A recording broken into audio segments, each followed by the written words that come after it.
Okay, now we're going to continue with our truss problems, and we're going to use our equilibrium equations. This truss is sitting in equilibrium. All of the weights from our loads are balanced out with our reaction forces here. So the sum of the forces in the x and y should be equal to 0, and the sum of the moments should be equal to 0, because our truss is not moving. It's in equilibrium. So I need to take and sort out just the forces that are going in the x direction. So that's the ones going side to side.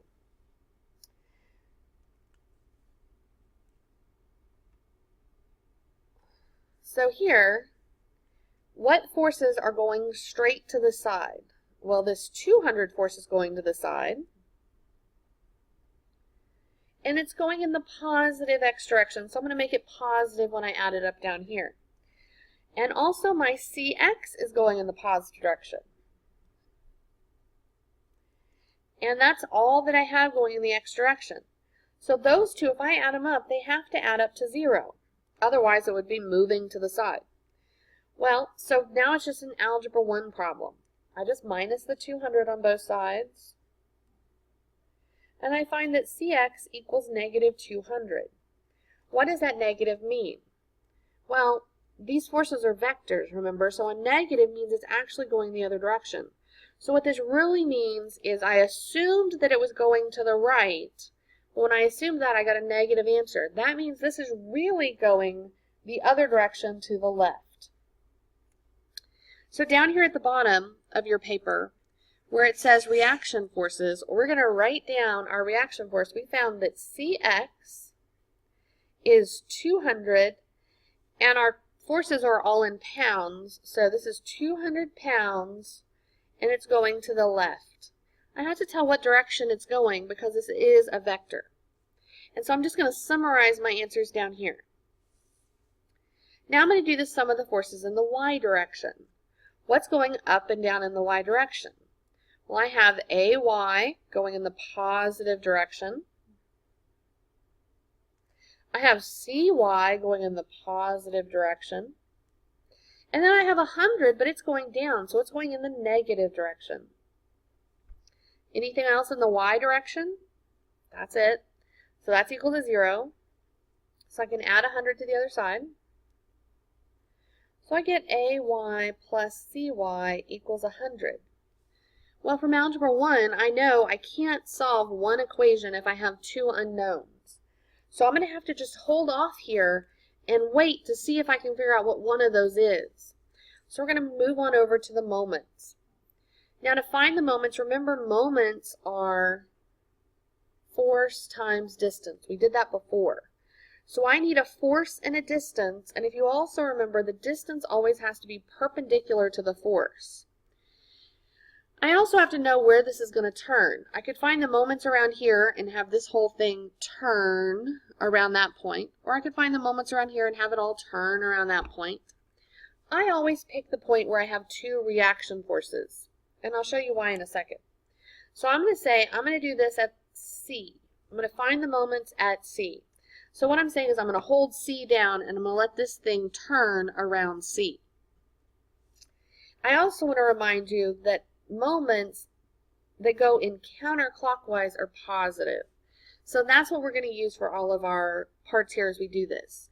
So if I'm holding it down at C, are CX and CY causing this to spin at all if they're pushing right on point C? Well, their distance from C would be 0. So CX and CY aren't making any difference in the moments at C. So I'm going to hold it here, so those two don't make any difference. If I hold it here, I have distance of 4 times AY. That's my first one. Distance of 4 times AY. And which direction is that moving? Well, it's moving up, so it's moving in a clockwise direction, so that one's going to be negative. Just remember this. Then what else do I have? I have these two up here that are going to cause it to turn. Let's do the 200. What's the perpendicular distance of the 200? Well, the distance is perpendicular is this 4 right here. So it'll be 4 times 200.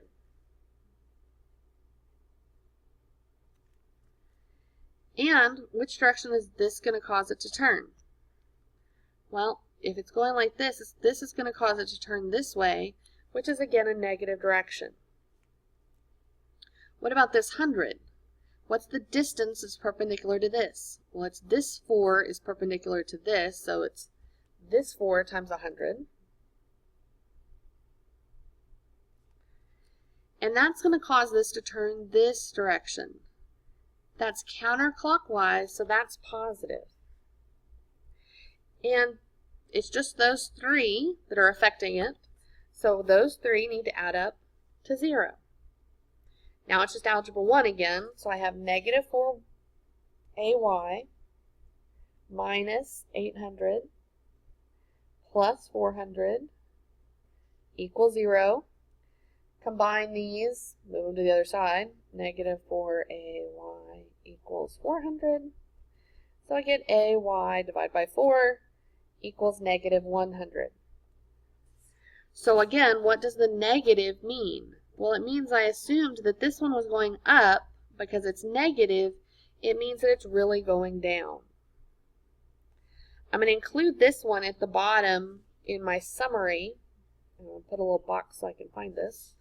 I'm going to include this down here in my summary. So I know that ay equals 100 pounds going down.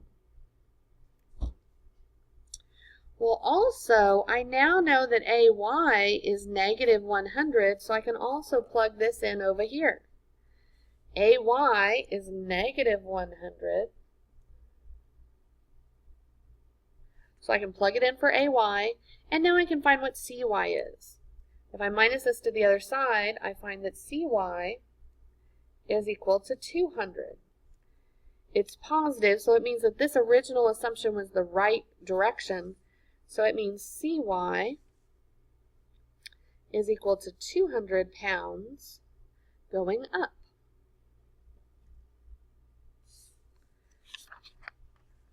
Okay, watch the next video to get the other problem.